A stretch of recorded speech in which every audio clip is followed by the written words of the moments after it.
Hello everyone, I'm Ertigo A. Entero. This is my performance test in science, water conservation. Take a moment to think about water. It's essential for life, for our planet, and for every single one of us. But what if I told you that this precious resource is under threat? Today we're going to talk about water conservation and why it's more important than ever. Water scarcity is not just about a lack of rain. It's a complex issue with multiple causes. Population growth, pollution, wasteful practices, climate change.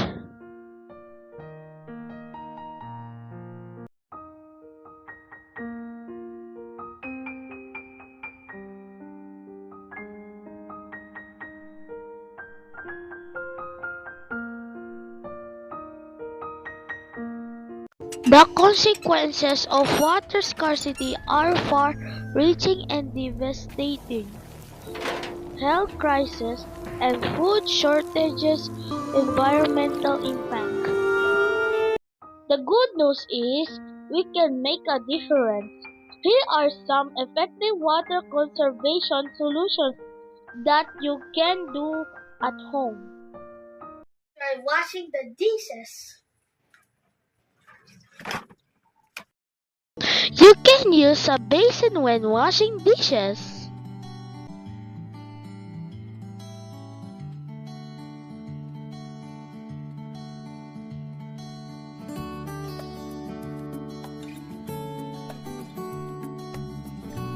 And don't forget to close the faucet properly. When taking shower, do step-by-step method. Apply soap to your body and shampoo to your hair, then rinse off. Less time and less water consumption. When brushing your teeth, use a glass.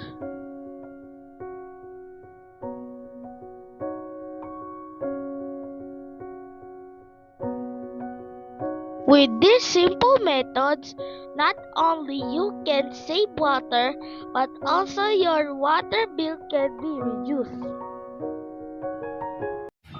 Every drop counts and every action matters. Start today, let's work together to save water. Thank you for watching.